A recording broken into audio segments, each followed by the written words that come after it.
Hello दोस्तों, मैं हर्ष Krishna digital school की तरफ से आपके लिए प्रस्तुत करता हूँ the Black Swan on robustness and fragility deeper philosophical and empirical reflections book की Hindi audio book summary.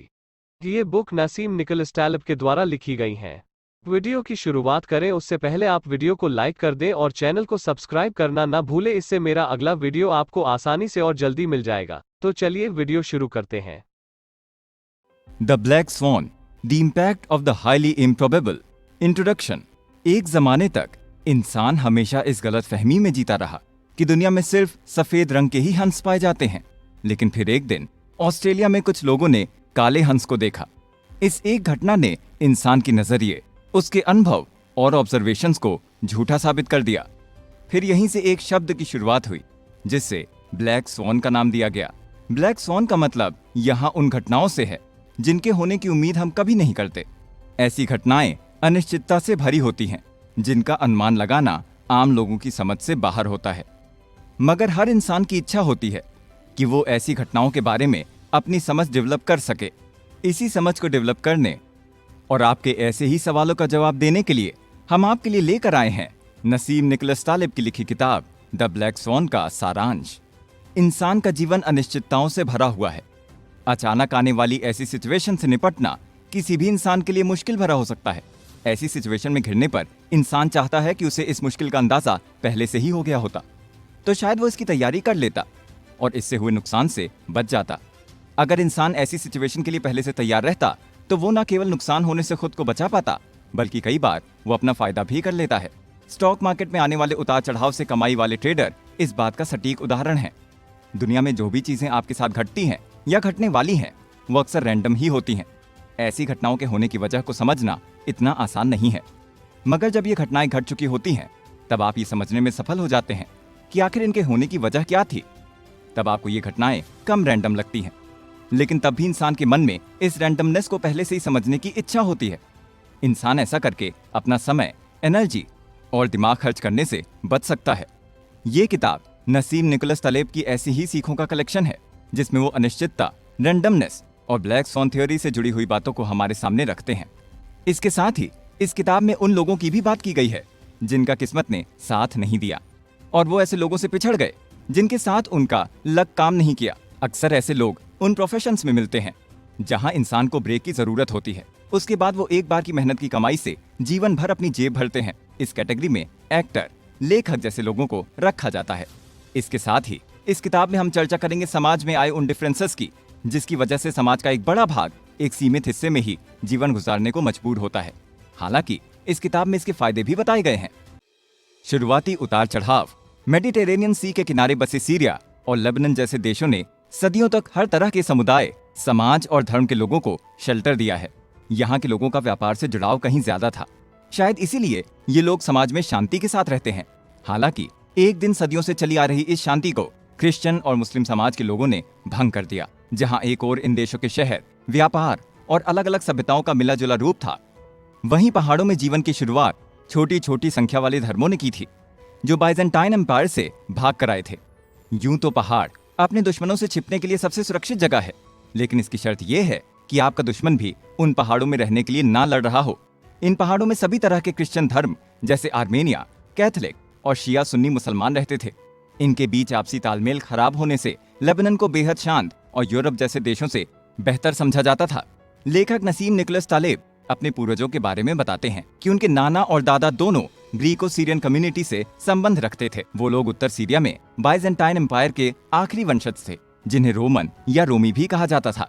Lebanon में जहां ऑलिव की खेती की जाती थी, वहीं पर ये लोग भी रहते थे। इन्हीं लोगों ने मैरोनाइट क्रिश्चियन कम्युनिटी को एमियोन की जंग में हराकर पहाड़ों तक जाने के लिए मजबूर कर दिया था। इसके बाद 7वीं शताब्दी में अरब के कब्जे के बाद यहाँ मुसलमानों को भी रहने के लिए जगह मिली, जो शांति और मिलजुल कर रहने लगे। मगर बीच बीच में क्रिश्चियन कम्युनिटी से इनकी झड़प भी हो जाती थी। इसके बावजूद इन लोगों की जिंदगी अरब के मुसलमानों के साथ शांति से चल रही थी। हालांकि अरब का टर्क कम्युनिटी सिर्फ युद्ध और लड़ाई में यकीन रखता था। उन्हें व्यापार, शांति और भाईचारे से कोई मतलब नहीं था। इन्हीं टर्क कम्युनिटी के लोगों ने जंग के सहारे ऑटोमन एम्पायर बसाया। जब 20वीं सदी की शुरुआत में ऑटोमन एम्पायर का अंत हुआ, तब लेबनान देश का जन्म हुआ, जहां क्रिश्चियंस की संख्या ज्यादा थी। इस दौरान समाज का ज्यादातर हिस्सा खुद को एक देश के तौर पर पहचानने लगा। और क्रिश्चियंस ने खुद को वेस्टर्न सिविलाइजेशन का केंद्र मान लिया। हालांकि पूर्व में भी उन्होंने अपनी बहुत ज्यादा पहुंच बनाई हुई थी। इसके साथ ही जहां एक और लेबनान के लोगों को रोम की नागरिकता दी गई, तो वहीं सीरिया के सेंट पॉल को दुनिया भर में घूमने की इजाजत मिली। हालांकि लेखक नसीम निकोलस तालिब छोटी उम्र से बगावत और क्रांति की राह पर चल पड़े थे, इसीलिए वो लेबनान को मिली आजादी और खुशहाली का आनंद नहीं उठा पाए। इसी बगावत के चलते वो लेबनान में अपने परिवार की धन दौलत, वहां के रीति रिवाजों और शादी अंदाज से दूर हो चुके थे। इसी कारण उन्होंने फ्रांस जाकर वकालत की पढ़ाई की। उनके दादा और नाना ने भी फ्रांस के स्कूलों से पढ़ाई की थी। 15 साल की उम्र से ही नसीम तालिब के अंदर क्रांति की भावना उबलने लगी थी। एक बार उन्होंने एक स्टूडेंट मूवमेंट में एक पुलिस वाले का सिर फोड़ दिया था, जिसकी वजह से उन्हें जेल में डाल दिया गया था। हैरानी की बात यह थी कि उस समय उनके दादा एक मंत्री थे और उस मूवमेंट को खत्म करने के लिए पुलिस भी उन्होंने ही भेजी थी। ये सब करके लेखक को काफी खुशी मिलती थी, मगर उनके माँ बाप उनसे डरने लगे थे। मगर लेबनान की खुशहाली ज्यादा दिन नहीं टिक सकी। नसीम के जेल जाने के कुछ दिनों बाद ही देश में मुसलमानों और क्रिश्चियंस के बीच जंग छिड़ गई। इस जंग में पैलेस्टाइन के लोगों ने मुसलमानों का साथ दिया। वहीं ये जंग देश के लिए एक बड़ा खतरा साबित हुई, क्योंकि इसमें ज्यादातर हमले शहरों के बीचों बीच रेजिडेंशियल इलाकों में हो रहे थे। इसका नतीजा ये हुआ कि लेबनान के सभी शहर तबाह हो गए। वहीं कई लोग देश छोड़कर चले गए और कभी वापस नहीं लौटे। लेखक कहते हैं कि इतिहास में नतीजे हम सभी को दिख रहे होते हैं, लेकिन उनके पीछे क्या कहानी है, इससे हम सभी अनजान होते हैं। दोनों में उतना ही अंतर होता है जितना एक रेस्टोरेंट में सफाई से परोसे जा रहे खाने और उसे बनाने के ढंग में होता है। इतिहास को समझते हुए इंसान 3 स्टेप से गुजरता है। पहले स्टेप में उसे लगता है कि वो इतिहास को अच्छी तरह से समझ रहा है। लेबनान की जंग में भी लोगों ने अपना अंदाजा लगाया कि ये लड़ाई महज कुछ ही दिनों में खत्म हो जाएगी। हालांकि ये जंग 17 सालों तक जारी रही। दूसरा स्टेप ये है कि इंसान हर एक घटना के पीछे की वजह को समझने की कोशिश करता है। हालांकि जीवन में होने वाली कोई भी घटना आम इंसान की समझ से परे होती है, जिसे पुराने फैक्ट्स और पहले हुई घटनाओं की मदद से समझना मुमकिन नहीं है। तीसरा स्टेप ये है कि इतिहास की तारीखें खुद को आने वाली जनरेशन के लिए टुकड़ों में पेश करती हैं। इसीलिए इन्हें एक जगह एक कड़ी में लिखा जाना जरूरी है। इसकी मदद से इंसान अपने आज के हालातों को गुजरे हुए कल की घटनाओं की मदद से सीख सकता है। नसीम तालिब जब जंग में फंसे हुए थे, तब उनके पास किताबें पढ़ने के अलावा कोई और दूसरा रास्ता नहीं था। तब इतिहास के कच्चे चिट्ठों ने ही उनकी मदद की। इस दौरान नसीम तालिब ने यह भी महसूस किया कि जो भी लोग जंग के बारे में लिख रहे हैं, उनके विचार भले ही अलग अलग हों, लेकिन उनकी चीजों को देखने का नजरिया लगभग एक जैसा ही है। वॉर्टन यूनिवर्सिटी से अपनी पढ़ाई पूरी करने के 4.5 साल बाद 1987 में स्टॉक मार्केट में भारी गिरावट दर्ज की गई। नसीम तालिब को इस बात का पहले से ही अंदाजा था, लेकिन उन्होंने ये बात किसी के साथ शेयर नहीं की, क्योंकि वो खुद को इतना भी सही साबित नहीं करना चाहते थे। वॉर्टन यूनिवर्सिटी पहुंचने के बाद नसीम तालिब दुनिया में घट रही ऐसी घटनाओं पर दाव लगाने लगे जिनके घटने की उम्मीद बेहद कम थी। इसी का सहारा लेते हुए वो स्टॉक मार्केट में होने वाली हलचल का भी पहले से अंदाजा लगा सकते थे। अब आगे बढ़ते हैं एक नए एपिसोड की ओर, जहां हम जानेंगे द ब्लैक स्वॉन क्या होता है। The black swan. Nassim Taleb लिखते हैं कि लेखिका येवगेनिया निकोलाएवना क्रासनोवा ने एक किताब लिखी, लेकिन उस किताब को पब्लिश करने के लिए कोई भी तैयार नहीं था। पब्लिशर तो यहाँ तक कह चुके थे कि उनकी किताब की 10 कॉपीज भी मुश्किल से ही बिकेंगी। वहीं लेखिका अपनी किताब को पब्लिश कराने के लिए किसी भी पब्लिशर को मना नहीं पा रही थी। वो ऐसा करने में नाकामयाब रही। इस सब से हार कर उन्होंने अपनी किताब इंटरनेट पर डाल दी, जहां उनकी किताब को रीडर्स का एक छोटा ग्रुप काफी पसंद करने लगा। एक दिन इंटरनेट पर एक पब्लिशर की नजर उनकी किताब पर पड़ी और उसने येवगेनिया निकोलाएवना से उसे पब्लिश करने की परमिशन ली। जब ये किताब पब्लिश होकर तैयार हुई, तब उस किताब की लाखों कॉपीज लोगों ने खरीदी और लेखिका के काम की तारीफ भी की। इस तरह येवगेनिया निकोलाएवना की किताब एक ब्लैक स्वॉन, यानी एक ऐसी घटना जिसके होने की उम्मीद ना हो, ऐसी घटना की लिस्ट में शामिल हुई।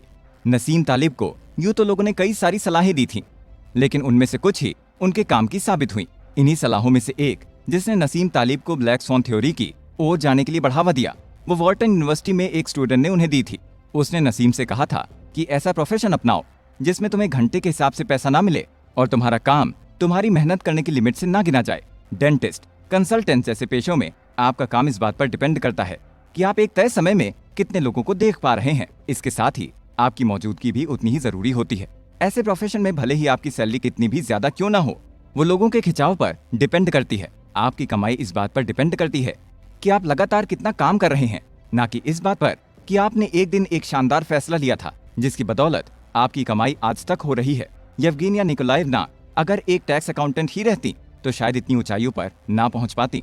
ऐसे प्रोफेशन में आप अपने काम में कुछ अलग से नहीं जोड़ पाते, बल्कि आपको एक बनी बनाई राह पर ही चलना होता है। अगर आप अपने आइडिया के जरिए काम करना चाहते हैं तो आपको ज्यादा मेहनत करने की जरूरत नहीं होगी। आप जब किसी आइडिया के जरिए कोई काम करते हैं तब चाहे कितना भी बड़ा रिजल्ट क्यों ना देना हो, आपको सबके लिए एक बराबर काम करना होगा।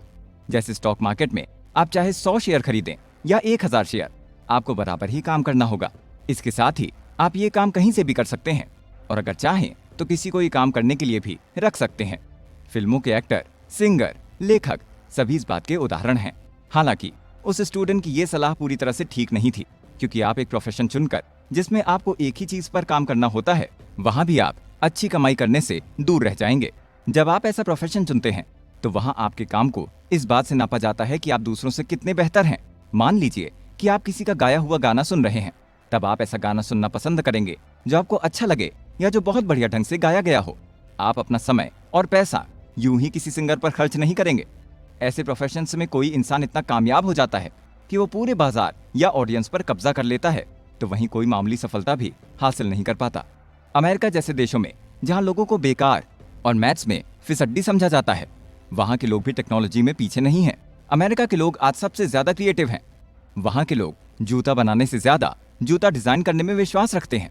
इसके साथ ही बदलते समय के साथ साथ अमेरिका ने डिजाइन और क्रिएटिविटी जैसी चीजों में ऊंचाइयां हासिल की हैं। उनके इसी कल्चर ने अपने आइडिया से पैसा कमाने के प्रोफेशन को बढ़ावा दिया है। नसीम तालिब लिखते हैं कि दुनिया में आइडिया से चल रहे प्रोफेशन की खास बात यह है कि जो भी लोग कामयाब इससे जुड़े हैं, अगर उनके काम का मुकाबला थोड़े कम कामयाब लोगों से किया जाए तो एक सफल इंसान ही बाकी बचे लोगों से मुकाबला करने के लिए काफी है। वहीं कुछ और चीजें जैसे कि हाइट, वेट आदि के मामले में अगर हम सबसे ऊंचे दर्जे के इंसान का मुकाबला दुनिया के बाकी सभी लोगों से करें तो इसका नतीजा दूसरा होगा। नसीम तालिब आगे बताते हैं कि हम गुजरे हुए कल से आने वाले कल का अंदाजा नहीं लगा सकते। मान लीजिए कि एक मुर्गी को आप 1000 दिनों तक खाना खिलाते रहें, तो मुर्गी को ये लगने लगेगा कि उसे 1001वें दिन भी खाना मिलेगा, मगर उस दिन मुर्गी को खाना नहीं दिया जाएगा, बल्कि उसे मारकर खाने के लिए उसका इस्तेमाल किया जाएगा। इस तरह से ये 1001वां दिन उस मुर्गी के लिए एक ब्लैक स्वॉन हुआ। हालांकि जिसने मुर्गी को काटकर खाया उसके लिए ये एक नॉर्मल दिन ही था, किसी जानवर या पक्षी को काटने का दिन था। इसलिए बीते हुए कल को देखते हुए आने वाले कल का अंदाजा लगाना खतरे से खाली नहीं है। नसीम तालिब कहते हैं कि किसी पॉजिटिव ब्लैक स्वॉन में जहां कई साल या दशक लग जाते हैं, उसके मुकाबले में नेगेटिव ब्लैक स्वॉन के लिए सिर्फ एक लम्हा ही काफी है। स्टॉक मार्केट को ऊपर बढ़ने में जहां सालों साल लग जाते हैं, वहीं से गिरने में केवल एक दिन की ही जरूरत होती है। उदाहरण के लिए कुछ घंटों तक चली 9/11 की घटना सालों की वर्ल्ड ट्रेड सेंटर की सिक्योरिटी पर भारी पड़ गई। इस एपिसोड का अंत कर एक नए सफर की ओर बढ़ते हैं, जहां हम चर्चा करेंगे कैसे इंसान अपने पास्ट को फ्यूचर से जोड़ लेता है। कनेक्शन। नसीम निकोलस तालिब लिखते हैं कि इंसान की आदत होती है कि वो दो अलग अलग चीजों को एक साथ जोड़कर देखने लगते हैं। ये ठीक उसी तरह है जिस तरह हम अपने पास्ट की घटनाओं से फ्यूचर का अंदाजा लगाने की कोशिश करते हैं। मान लीजिए आपके किसी जानकार ने किसी का मर्डर कर दिया, मगर आप उसको बहुत मासूम समझते हैं और आपने उसे मर्डर करते हुए नहीं देखा, तो इसका ये मतलब नहीं है कि उस इंसान ने मर्डर नहीं किया। इसी कंफ्यूजन को राउंड ट्रिप फैलेसी का नाम दिया गया है। इसके अलावा कई बार लोग सभी आतंकवादी मुसलमान हैं और सारे मुसलमान आतंकवादी हैं, इन दोनों बातों को भी एक जैसा समझ लेते हैं। इंसान के सोचने का अंदाज इस बात पर डिपेंड करता है कि इंसान को जो खबर बताई या सुनाई जा रही है वो किस कॉन्टेक्स्ट में है। इंसान की आदत है कि वो एक खबर पर ये सोच कर रिएक्ट नहीं करता है कि वो कितनी लॉजिकल है, बल्कि उसका रिएक्शन इस बात पर आता है कि वो खबर उससे इमोशनली जुड़ी हुई है या नहीं। हालांकि एक क्लासरूम में प्रॉब्लम्स को भले ही लॉजिकली सॉल्व करना सिखाया जाता हो, लेकिन असल जिंदगी में इंसान जब उन्हें सॉल्व करने बैठता है तभी वो इमोशनली उससे कनेक्ट कर पाता है। इंसान के नेचर में ही ये होता है कि वो अपनी बात साबित करने के एविडेंस ढूंढने की कोशिश करे। उदाहरण के लिए जैसे कोई डिप्लोमेट ये बताने के लिए वो कितना सफल है अपनी कामयाबी के किस्से जरूर सुनाएगा, ठीक उसी तरह एक मैथमेटिशियन भी आपको इस बात के लिए राजी करने की कोशिश करेगा कि साइंस इस समाज के लिए कितनी जरूरी है, हालांकि वो इसकी कमियां कभी नहीं गिनाएगा। इसके अलावा एक कैब ड्राइवर अपना किराया बढ़ाने के लिए छुट्टी के दिन भी आपको ये साबित कर देगा कि रोड पर कितना ट्रैफिक है। वहीं कभी कभी इंसान इसके उलट भी बिहेव करता है, यानी कभी कभी मजबूत फैक्ट्स भी इंसान के लिए एविडेंस के तौर पर कम होते हैं। उदाहरण के लिए जैसे अगर किसी व्यक्ति के शरीर में ट्यूमर पाया जाता है तो इससे ये साबित हो जाएगा कि उसको कैंसर है, मगर यदि उसके शरीर में कोई ट्यूमर नहीं पाया जाता तो भी आप गारंटी के साथ ये नहीं कह सकते कि उस व्यक्ति को कैंसर नहीं है। नसीम निकोलस तालिब आगे लिखते हैं कि इंसान अपने अनुभवों और आसपास के माहौल से चीजों को एक ही तरह की सोच से देखना सीख जाता है। उदाहरण के लिए, जैसे आप किसी बच्चे को एक मोटे इंसान का फोटो दिखाकर उससे पूछें कि इस इंसान की कम्युनिटी के बाकी के लोग कैसे होंगे, तो इस बात के बहुत ज्यादा चांसेस हैं कि उसका जवाब मोटा ही आएगा। इसी तरह अगर हमने किसी इंसान को मरते हुए नहीं देखा तो इसका ये मतलब नहीं है कि वो इंसान अमर है।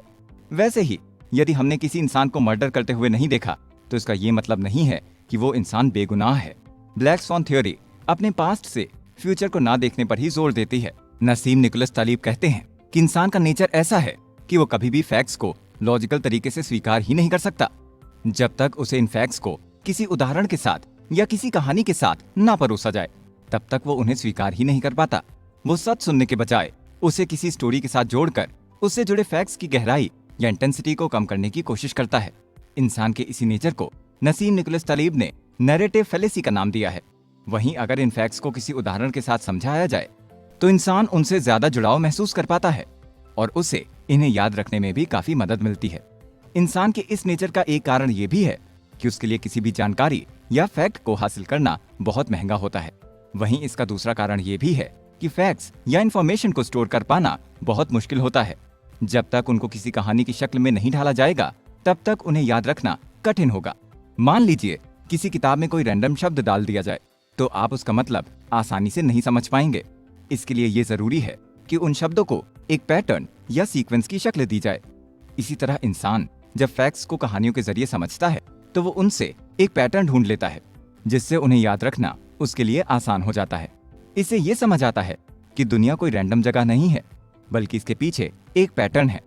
इन्हीं कहानियों के सहारे जब हम पास्ट की घटनाओं पर नजर डालते हैं तो हमें वो रैंडम नजर नहीं आती बल्कि हमें उनका एक पैटर्न नजर आने लगता है। उदाहरण के लिए, जैसे जब भी कोई बुरी घटना घटती है तो आप यही सोचते हैं कि उसे इस प्रकार से टाला जा सकता था। हालांकि वो घटना घट जाने के बाद आप कुछ भी नहीं कर सकते, मगर इससे आप उसके होने के पीछे के कारणों का आसानी से पता लगा सकते हैं।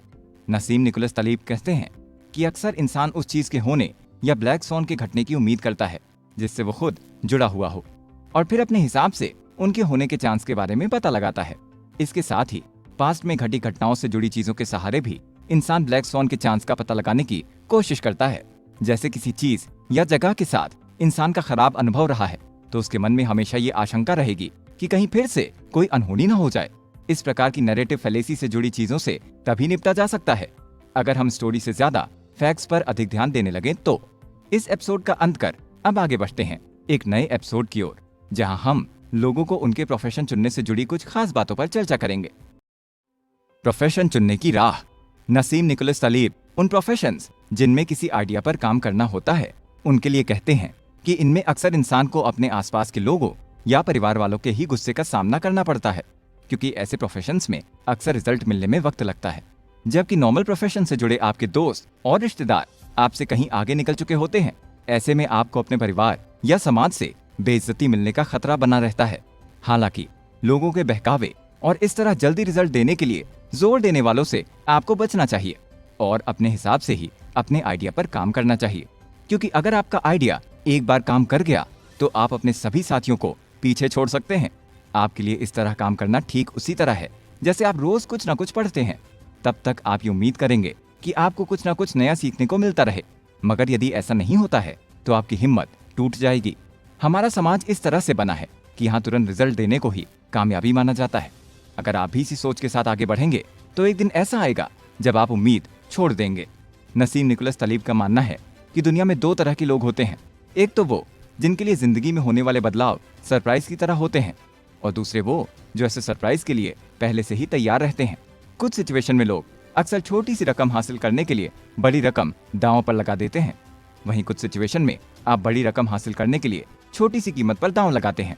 इन दोनों ही सिचुएशन में इंसान इस चीज पर दांव लगा रहा होता है कि ब्लैक स्वॉन होगा या नहीं। हालांकि दोनों ही सिचुएशन में अलग अलग माइंडसेट की जरूरत होती है। कुछ कंपनियां हमेशा बड़ी रकम या मुनाफा हासिल करने में विश्वास रखती हैं, मगर ये रकम वो कभी कभी ही हासिल कर पाती हैं। मगर इसके लिए उन्हें दांव लगाकर समय समय पर नुकसान झेलना पड़ता है। अगर कंपनी ये नुकसान झेलने के लायक है तो ये एक तरह से सही है। इसी तरह कभी कभी बड़ा मुनाफा कमाने के लिए छोटे छोटे नुकसान झेलना भी एक सही स्ट्रेटजी मानी जाती है। हालांकि इसके लिए आपके अंदर तुरंत रिजल्ट पाने की इच्छा ना हो और आप में विश्वास और दूसरों के ताने सुनने की हिम्मत हो, तो आप इस ब्लैक स्वॉन पर दांव लगा सकते हैं। लेखक कहते हैं कि जिस तरह हम घटनाओं को समझते हैं उसमें एक और भ्रम साइलेंट एविडेंस का है। इतिहास ब्लैक स्वॉन और उसकी ब्लैक स्वॉन पैदा करने की क्षमता दोनों को हमसे छुपाता है। विनर टेक ऑल इफेक्ट को याद करें तो बड़ी संख्या में ऐसे लोग जो खुद को लेखक कहते हैं केवल स्टारबक्स में चमकदार कैपुचिनो मशीनों की कमाई का एक जरिया है। उनका मानना है कि इस फील्ड में असमानता बहुत बढ़ गई है। इसी तरह प्लम्बर, टैक्सी ड्राइवर जैसे प्रोफेशन में सुपरस्टार प्रभाव नहीं है। सुपरस्टार इफेक्ट, जिसे हम लिटरेचर का खजाना कहते हैं, वो कुल जमा लिटरेचर का केवल 1 मिनट का हिस्सा भर है। लेखक की बातों पर गौर किया जाए तो उनके हिसाब से हजारों लेखक अब पूरी तरह से इस फील्ड से गायब हो गए हैं, जिनके रिकॉर्ड कहीं पर भी नहीं है। हम रिजेक्ट हो चुके राइटिंग ड्राफ्ट के टन नहीं देखते क्योंकि वो ड्राफ्ट कभी पब्लिश नहीं हुए हैं। अकेले न्यूयॉर्क पब्लिशिंग हाउस एक दिन में करीब 100 राइटिंग ड्राफ्ट को रिजेक्ट कर देता है। तो सोचिए कि ऐसे हम कितने टैलेंटेड राइटर्स के बारे में कभी भी नहीं सुनेंगे। उन एक्टर्स की संख्या पर गौर करें जिन्होंने कभी ऑडिशन ही नहीं दिया, लेकिन अगर उन्हें जीवन में कभी ब्रेक मिला होता तो वो अच्छा परफॉर्म कर पाते। साइलेंट एविडेंस में इन्हीं उदाहरणों को शामिल किया जाता है। जो ब्लैक स्वॉन नहीं बन पाए उन्हें हम नजरअंदाज कर देते हैं और सिर्फ ब्लैक स्वॉन पर ही ध्यान देते हैं। नसीम निकोलस तलीब आगे कहते हैं कि एक स्विमर के शरीर और बिगनर्स लक में भी काफी समानता है। जुआरियों के बीच ये सोच आम होती है कि इस फील्ड में शुरुआत करने वाले लोग हमेशा लकी होते हैं। ये बाद में खराब हो जाता है, लेकिन जब वो शुरुआत करते हैं तब हमेशा लकी होते हैं। रिसर्चर्स ये कंफर्म करते हैं कि एक जुआरी की शुरुआत हमेशा लकी होती है। यही बात शेयर बाजार के सट्टेबाजों पर भी लागू होती है, मगर इसका मतलब ये नहीं है कि हम में से हर एक को कुछ समय के लिए जुआरी बनना चाहिए। असलियत ये है कि जो लोग जुआ खेलना शुरू करते हैं वो या तो लकी होंगे या अनलकी। इसमें ज्यादातर संख्या अनलकी लोगों की ही होगी। जहां लकी लोग जुआ जारी रखेंगे वहीं बाकी लोग निराश होंगे और जुआ नहीं खेलेंगे। इसके साथ ही सैंपल में भी दिखाई नहीं देंगे।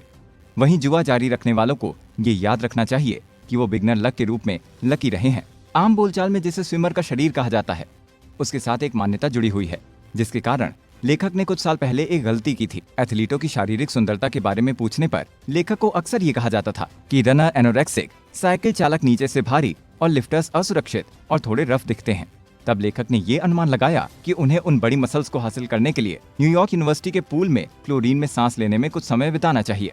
मान ले कि किसी इंसान के जीन्स एक तय प्रकार की बॉडी शेप की इजाजत देती है। वो एक स्विमर की बॉडी को डेवलप करने के नेचुरल जीन्स के साथ पैदा होने से एक बेहतर स्विमर बन जाते हैं। ये वो हैं जिन्हें आप अपने सैंपल में पूल में ऊपर और नीचे छींटे मारते हुए देखते हैं, मगर यदि वो वजन उठाते तो वो काफी हद तक एक जैसे दिखते।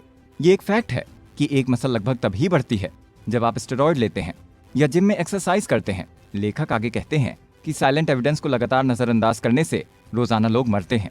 मान लीजिए कि एक दवा कई लोगों को खतरनाक बीमारी से बचाती है, लेकिन यही दवा समाज को प्रॉफिट देने के साथ साथ कुछ लोगों को मारने का भी रिस्क भी उठाती है, मगर डॉक्टर्स तब भी यही दवा लेने की सलाह देंगे। हालांकि इसके खराब नतीजों को झेल चुके लोगों के वकील कुत्ते की तरह डॉक्टर के पीछे पड़ेंगे, जबकि उस स्थिति में दवा से बचाई गई जानों का हिसाब कहीं नहीं होगा।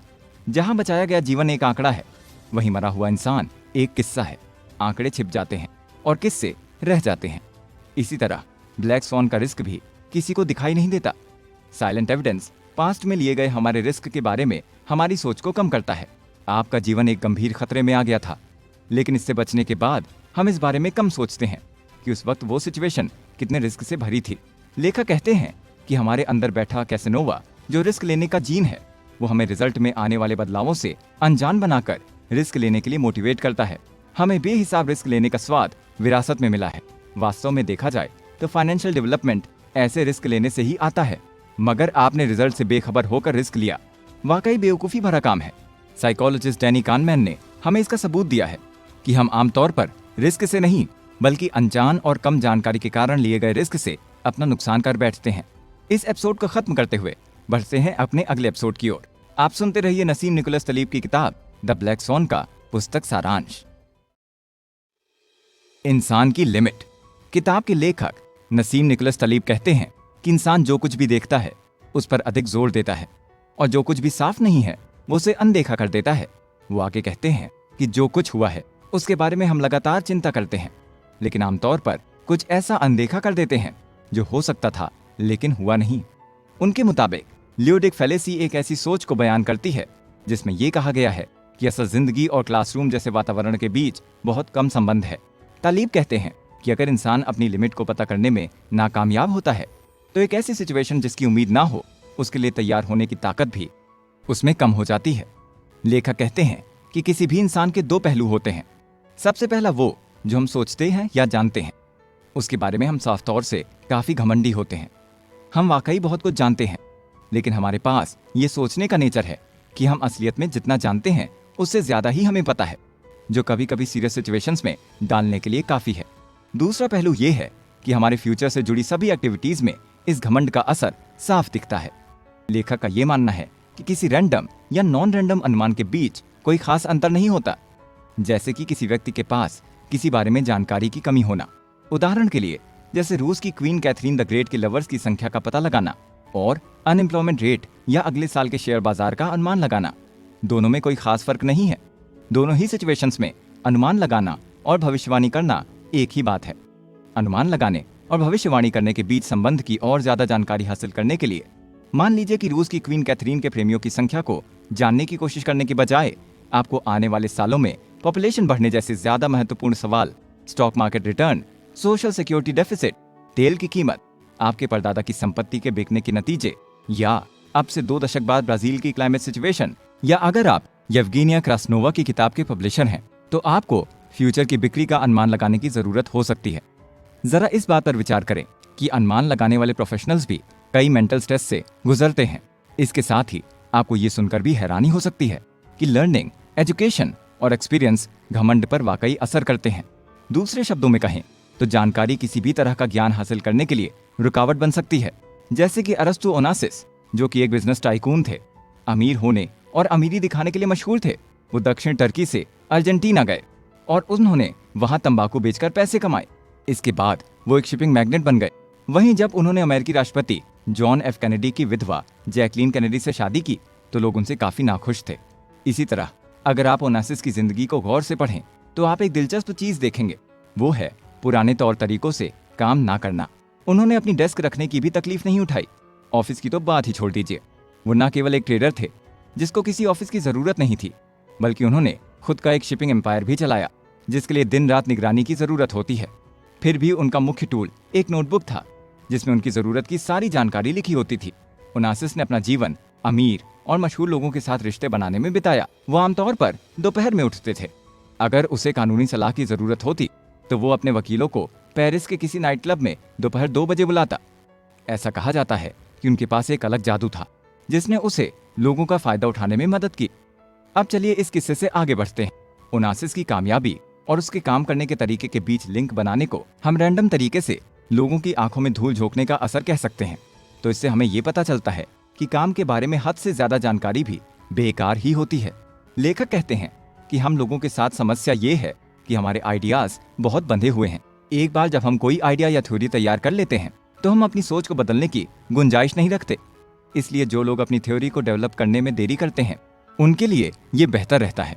वहीं जब आप कमजोर एविडेंस के आधार पर अपनी राय बनाते हैं तो आपको बाद की ऐसी जानकारी से मुकाबला करने में कठिनाई होगी जो आपकी उस सोच के बिल्कुल अलग है, भले ही ये नई जानकारी ज्यादा बेहतर हो।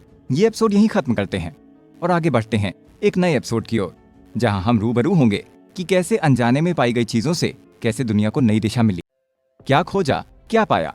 जैसा कि हम जानते हैं, जिस तरह इंसान के घमंड की खोज अनजाने में हुई, उसी तरह कई और दुनिया में कोई और चीजें भी पाई गई हैं। नसीम निकोलस तलेब कहते हैं कि किसी चीज को खोजने का मॉडल इस प्रकार है कि आप जो जानते हैं उसे खोजने निकलते हैं और कुछ ऐसा ढूंढ लेते हैं जिसके बारे में आपको पता ही नहीं था। ठीक वैसे ही जैसे कोलंबस भारत का दूसरा रास्ता ढूंढने निकला था, लेकिन उसने अमेरिका को ढूंढ निकाला था। हम अपने आसपास जो भी आविष्कार देखते हैं वो किसी ऐसे व्यक्ति से नहीं आए जो क्यूबिकल में बैठे हैं और एक टाइम टेबल के अनुसार उन्हें ढूंढते हैं। देखा जाए तो ये लगभग नसीब का खेल है। सेरेंडिपिटी शब्द लेखक ह्यूग वालपोल की चिट्ठी में पाया गया था, जिसे एक कहानी द 3 प्रिंसेस ऑफ सेरेंडिप से लिया गया था। उस किताब में तीनों प्रिंसेस हमेशा चतुराई से उन चीजों की खोज करती थीं जिनकी उन्हें तलाश नहीं थी। दूसरे शब्दों में कहें तो आपको कुछ ऐसा मिल जाए जिसकी आपको तलाश नहीं है, जो दुनिया को बदल सकता है। जबकि इसकी रिसर्च के बाद हैरानी होती है कि इतनी साफ तौर पर दिखने वाली चीज तक पहुंचने में इतना समय क्यों लगा। जब पहिए का इन्वेंशन हुआ था तो उस वक्त कोई पत्रकार नहीं था, लेकिन ये बात पक्की है कि लोगों ने पहिए के इन्वेंशन की प्लानिंग नहीं की होगी और ना ही इसे किसी टाइम टेबल के अनुसार पूरा किया होगा। ज्यादातर रिसर्च इसी तरह हुई होती है। सर फ्रांसिस बेकन ने कहा था कि सबसे खास प्रोग्रेस का अनुमान लगाने के चांस बहुत कम है, या यूं कहे कि ये लोगों की कल्पना से बाहर है। आइडियाज भले ही पॉपअप करते रहते हैं, मगर फिर भी ये तेजी से खत्म हो रहे हैं। लगभग आधी सदी पहले सबसे अधिक बिकने वाले नॉवेलिस्ट आर्थर कोस्टलर ने इसके बारे में एक पूरी किताब लिखी थी, जिसका नाम द स्लीप वॉकर्स था। इस किताब में रिसर्च करने वालों को स्लीप वॉकर कहा गया है, जो बार बार ठोकर खा रहे हैं और ये महसूस नहीं कर पा रहे हैं कि उनके हाथों में क्या है। जब भविष्यवाणी करने की बारी आती है तो हम ऐसी सिचुएशन के बारे में भूल जाते हैं जिनका अनुमान लगाना कठिन है। यही कारण है कि लोग इसी तरह के किस्सों को पढ़ते हैं और उनसे पूरी तरह सहमत होते हैं, लेकिन फिर भी फ्यूचर के बारे में सोचते समय उनके लॉजिक पर ध्यान देने में असफल होते हैं। अलेक्जेंडर फ्लेमिंग अपनी लैब की सफाई कर रहे थे जब उन्होंने पाया कि पेनिसिलियम मोल्ड ने उनके पुराने एक्सपेरिमेंट्स में से एक को खराब कर दिया था। इसी तरह से उन्होंने पेनिसिलिन पर रिसर्च की। यही कारण है कि हम आज जिंदा हैं। उस वक्त फ्लेमिंग कुछ और तलाश रहे थे, लेकिन असली रिसर्च कुछ और ही हो गई। सन 1965 में न्यू जर्सी के बेल लैब्स में 2 रेडियो साइंटिस्ट जो एक बड़े एंटीना को माउंट कर रहे थे, वो उसके बैकग्राउंड नॉइज से परेशान थे। उन्हें ये पता लगाने में थोड़ा समय लगा कि वो जो सुन रहे थे वो यूनिवर्स के जन्म का निशान था।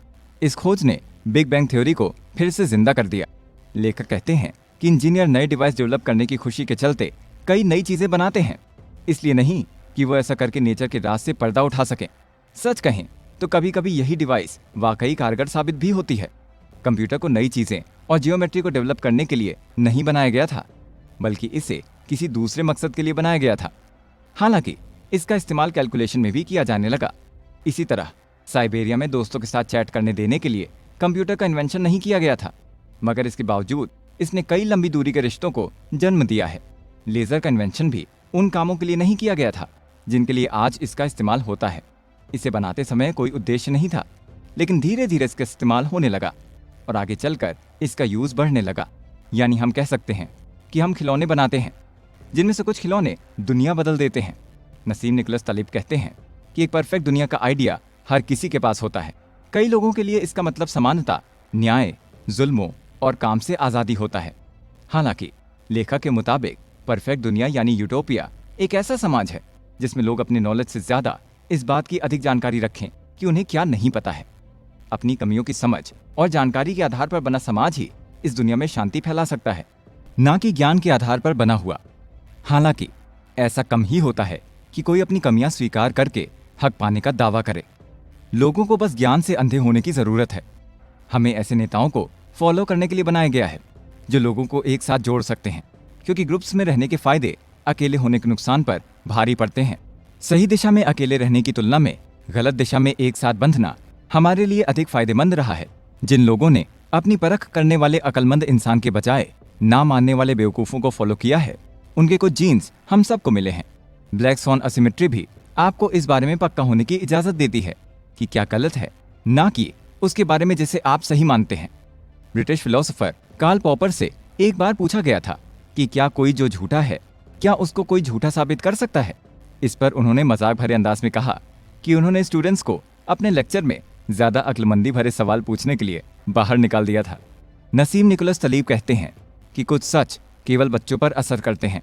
बड़े और नमन फिलोसोफर लोग जिंदगी की बारीकियों में फंस जाते हैं और उन्हें सीरियस मामलों के बारे में चिंता करने की जरूरत होती है, इसलिए वो अपने अंदर की रिसर्च को जिंदगी से जुड़े सवालों के लिए छोड़ देते हैं। ये सच पास्ट और फ्यूचर के बीच बनावट और गुणवत्ता में बड़े अंतर से जुड़े हुए हैं। पास्ट के समान फ्यूचर की कल्पना करने का एकमात्र तरीका ये मान लेना है ये जैसा है इसे वैसे ही अमल में लाया जाएगा, इसलिए इसका अनुमान लगाया जा सकता है। जिस तरह आप अपने जन्म का समय सटीकता के साथ जानते हैं, उसी तरह आपको उतनी ही सटीकता के साथ ये पता चलेगा कि आप कब मरेंगे। पास्ट और फ्यूचर के बीच एक अंतर है जो हमारे समझने के लिए बहुत ही छोटा है। इस अंतर का पहला परिणाम ये है कि लोगों के मन में पास्ट और फ्यूचर के बीच का संबंध पास्ट और उसके भी पास्ट के बीच के संबंध से ना जुड़ा हो। ये एक ऐसा ब्लाइंड स्पॉट है जिसे हम कल के बारे में सोचते हुए उसके बारे में नहीं बनाते हैं, जो हमने गुजरे हुए कल या परसों के बारे में सोचा था। इस कमी की वजह से हम अपनी पिछली प्रोडक्शंस और उसके बाद के रिजल्ट के बीच के अंतर के बारे में जानने में नाकाम रहते हैं। जब हम कल के बारे में सोचते हैं तो हम इसे गुजरे हुए कल के रूप में पेश करते हैं। इसी के साथ इस एपिसोड का अंत करते हैं। रैंडमनेस से कैसे निपटें? नसीम निकोलस तलीब किताब के इस हिस्से में रैंडमनेस से निपटने के लिए कुछ प्रैक्टिकल सलाह देते हैं। वो लोगों को ऐसी घटनाओं जिनके होने की उम्मीद ना हो, उनके अनचाहे रिजल्ट के लिए तैयार होने में मदद करते हैं, बजाय इसके कि ऐसी घटना के होने के चांस पर भरोसा किया जाए। जैसे कि मान लीजिए आप किसी चीज की प्रेडिक्शन करने की कोशिश कर रहे हैं और किसी ऐसी चीज में फेल हो जाते हैं जो बहुत छोटी है, तो ये असल में कोई बहुत बड़ी बात नहीं है। मगर यदि आप शेयर बाजार की तरह फाइनेंस से जुड़ी किसी चीज की प्रेडिक्शन करते हैं तो आपको बहुत परेशानी का सामना करना पड़ सकता है। लेखक कहते हैं कि इंसान को किसी दूसरे इंसान की मदद करने के लिए उसे सलाह देने में विश्वास नहीं रखना चाहिए। एक व्यक्ति दूसरे व्यक्ति को सलाह देकर उसे किसी मुश्किल से लड़ने की काबिलियत नहीं सिखा सकता। एक व्यक्ति को ऐसी सिचुएशन में दूसरे व्यक्ति की तरह व्यवहार करना चाहिए। आप किसी को फैसला लेने या फैसला लेने से खुद को रोकने के लिए नहीं कह सकते। अरस्तु जैसे फिलोसफर्स ने हमें यह सिखाया है कि हम गहरी सोच वाले जानवर हैं और हम चीजों को लॉजिक से सीख सकते हैं। हालांकि ये पता लगाने में थोड़ा समय लगा कि हम बेहद अच्छे ढंग से सोचते हैं, मगर हम खुद को समझने के भ्रम में रखने के लिए और अपने पिछले कामों को कवर करने के लिए पीछे के किस्से ज्यादा ध्यान से बताते या सोचते हैं।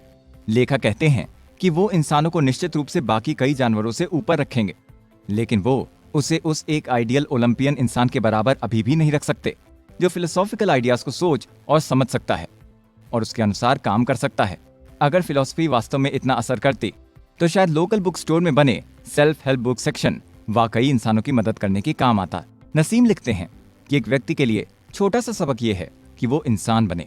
उसे ये मान लेना चाहिए कि इंसान होने के नाते कई मामलों को सुलझाने में उसमें कुछ हद तक गुस्सा और घमंड शामिल हो सकता है। इससे शर्मिंदा होने की कोई जरूरत नहीं है। उसे अपने फैसलों को हमेशा रोके रखने की कोशिश नहीं करनी चाहिए। किसी मुद्दे पर हमारी राय हमारी जिंदगी का ही एक हिस्सा है, इसलिए प्रेडिक्शन करने से बचने की कोशिश बिल्कुल भी नहीं करनी चाहिए। इसके साथ ही इंसान को कभी भी खुद को बेवकूफ बनने से नहीं रोकना चाहिए, लेकिन बेवकूफ भी वही बनना चाहिए जहां आपको कुछ फायदा हो रहा हो। इंसान को सिर्फ और सिर्फ बड़े पैमाने पर नुकसानदायक प्रेडिक्शंस पर गैर जरूरी तरीके से डिपेंड होने से बचना चाहिए। आपको उन बड़े मुद्दों से बचना चाहिए जो आपके भविष्य को नुकसान पहुंचा सकते हैं। हालांकि छोटे मामलों में बेवकूफ बनने में कोई नुकसान नहीं है, लेकिन किसी बड़ी सिचुएशन में ऐसे मामलों में नहीं पड़ना चाहिए। फाइनेंस से जुड़ी प्रेडिक्शन या प्रेडिक्शन करने वालों की बिल्कुल भी नहीं सुननी चाहिए। ये लोग सिर्फ आपका मनोरंजन करने वाले होते हैं, मगर पिकनिक जैसी चीजों के लिए अपना अनुमान खुद बनाएं। हर तरह से अपने अगले पिकनिक के लिए ऐसे प्लान बनाएं जो आपको पूरी तरह से पता हो, मगर ध्यान रहे कि आपको आगे आने वाले सालों के लिए सरकारी सोशल सिक्योरिटी के अनुमानों से बचने की कोशिश करनी चाहिए। लेखक कहते हैं कि एक इंसान भविष्य को देखने के लिए छोटी छोटी नाकामियों के बारे में जानकर बेचैन महसूस कर सकता है। वो ये सोच सकता है कि ऐसी सिचुएशन से कैसे निपटा जाए, मगर यदि आप पूरे अनुमान लगाने के आइडिया को छोड़ देते हैं तो आपके पास करने के लिए बहुत सी चीजें होंगी। इसके लिए शर्त यह है कि आप उनकी लिमिट से अनजान ना रहें।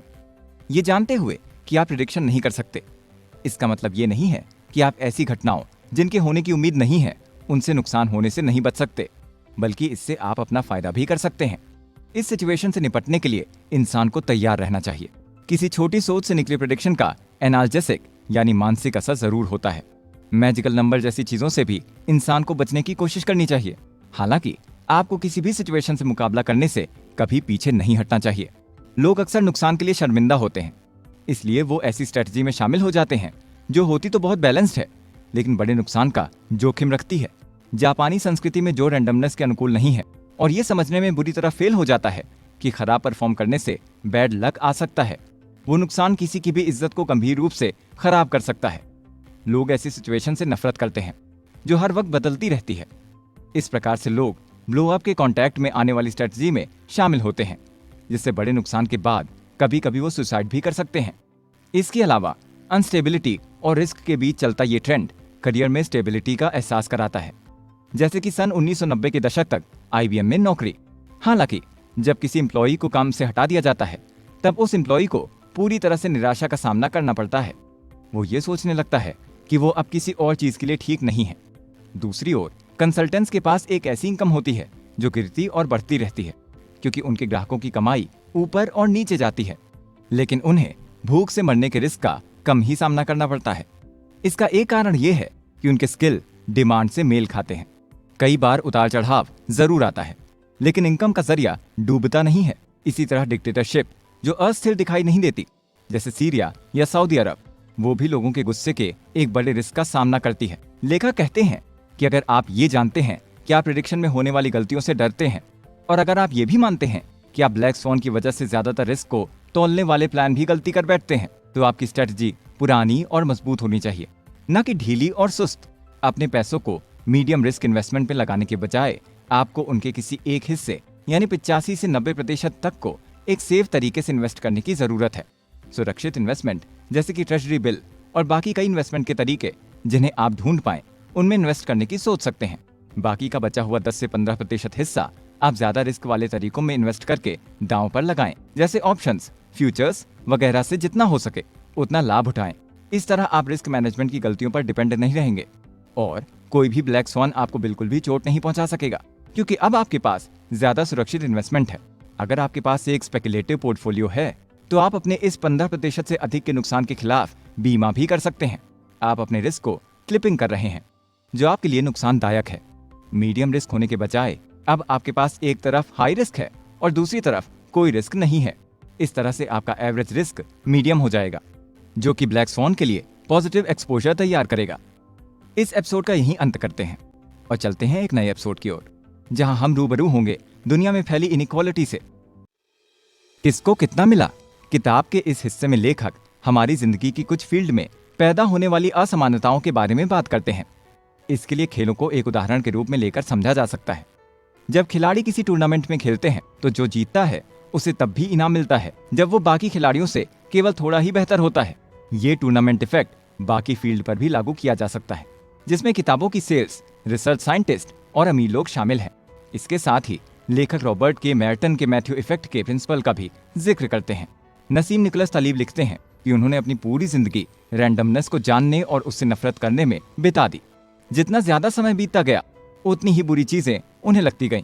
इसी तरह जितना ज्यादा वो डरते हैं उतना ही ज्यादा उन्हें नेचर से नफरत होती गई।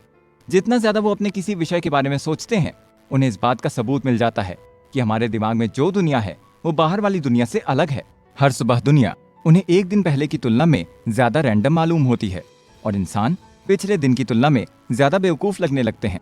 लेखक कहते हैं कि इकोनॉमिस्ट रोशैन ने 80 के दशक की शुरुआत में इकोनॉमिक्स ऑफ सुपरस्टार के बारे में कई पेपर लिखे। एक अखबार में उन्होंने अपनी नाराजगी जताते हुए लिखा कि एक बास्केटबॉल खिलाड़ी हर साल $1.2 मिलियन तक कमा सकता है या एक टेलीविजन सेलिब्रिटी $2 मिलियन तक कमा सकता है। ये पता लगाने के लिए कि वो किस तरह से आगे बढ़ रहे हैं, इस बात पर गौर कीजिए कि टेलीविजन हस्तियों और खिलाड़ियों को आज 2 दशक बाद करोड़ों डॉलर के कॉन्ट्रैक्ट मिलते हैं। देखा जाए तो इस दौरान लगभग इन लोगों की इनकम में 20 गुना इजाफा हुआ है। रोशैन के अनुसार ये असमानता एक टूर्नामेंट इफेक्ट से आती है। कोई व्यक्ति जो मामूली रूप से बेहतर होता है वो आसानी से पूरे पॉट को जीत सकता है और दूसरों के लिए कुछ भी नहीं छोड़ता। लोग एक बड़े लेखक की किताब को पढ़ने के लिए बड़ी कीमत चुका सकते हैं, लेकिन किसी अनजान लेखक द्वारा लिखी गई किताब के लिए छोटी सी कीमत चुकाने से भी मना कर देते हैं। तो हम ये कह सकते हैं कि ये एक टूर्नामेंट की तरह ही है, जहां जीतने वाले को सब कुछ मिलता है और उससे बाकी लोगों से आगे निकलने के लिए ज्यादा अंतर की भी जरूरत नहीं पड़ती है। हालांकि रोशैन के इस खूबसूरत लॉजिक में किस्मत की भूमिका कहीं नहीं है। यहाँ समस्या बेहतर होने की सोच है। साथ ही यहाँ स्किल पर ध्यान दिया गया है जो सफलता की ओर ले जाती है। रैंडम रिजल्ट या एक मनचाही सिचुएशन सफलता को आसानी से समझा सकती है कि कैसे एक विजेता सबको जीतने के रिजल्ट की ओर बढ़ता है। एक इंसान पूरी तरह रैंडम वजहों से भी थोड़ा आगे निकल सकता है, क्योंकि हम एक दूसरे की नकल या राह पर चलना चाहते हैं और जो कोई भी थोड़ा अलग करने की कोशिश करेगा सफलता उसी के हाथ लगती है। रोशैन से एक दशक से भी पहले साइंस के सोशियोलॉजिस्ट रॉबर्ट के मेर्टन ने मैथ्यू इफेक्ट पर अपने विचार पेश किए थे, जिसके अनुसार लोग अमीरों को देने के लिए गरीबों से लेते हैं। उन्होंने रिसर्च साइंटिस्ट के काम को देखा और ये दिखाया कि कैसे जिंदगी की शुरुआत में मिला एक फायदा जीवन भर किसी को फॉलो करता है। मान लीजिए कि कोई इंसान 50 लोगों का रेफरेंस देते हुए एक रिसर्च पेपर लिखता है। इन 50 लोगों ने उस विषय पर काम किया है और उनके इन पेपर्स के जरिए उस इंसान के लिए रिसर्च मटेरियल उपलब्ध हो जाती है। मान लीजिए कि इन सभी 50 लोगों की एक जैसी क्वालिफिकेशन है। ठीक उसी विषय पर काम करने वाला एक अन्य रिसर्च स्कॉलर इस लिस्ट में उन 50 में से 3 को ही रैंडम तरीके से चुनकर उनको पेपर में साइटेशन के तौर पर लिख देगा। मार्टन ने बताया कि कई रिसर्च स्कॉलर उन रिसर्च पेपरों को पढ़े बिना ही रेफरेंस लिख देते हैं। इसके बजाय वो एक पेपर पढ़ते हैं और उसके सोर्स में से ही अपने खुद के रेफरेंस तैयार कर लेते हैं। तो अब वो पेपर पढ़ने वाला तीसरा रिसर्च स्कॉलर अपने रेफरेंस या साइटेशन के लिए पहले से ही लिखे गए तीनों साइंटिस्ट का चयन करता है। इस तरह से ये तीनों साइंटिस्ट लोगों का ज्यादा ध्यान खींचते हैं क्योंकि उनके नाम ज्यादातर और अलग अलग पेपरों के साथ जुड़े होते हैं। ज्यादातर पेपरों में साइटेशन के तौर पर इस्तेमाल किए गए 3 साइंटिस्ट और बाकी के साइंटिस्ट के बीच केवल लक का अंतर है।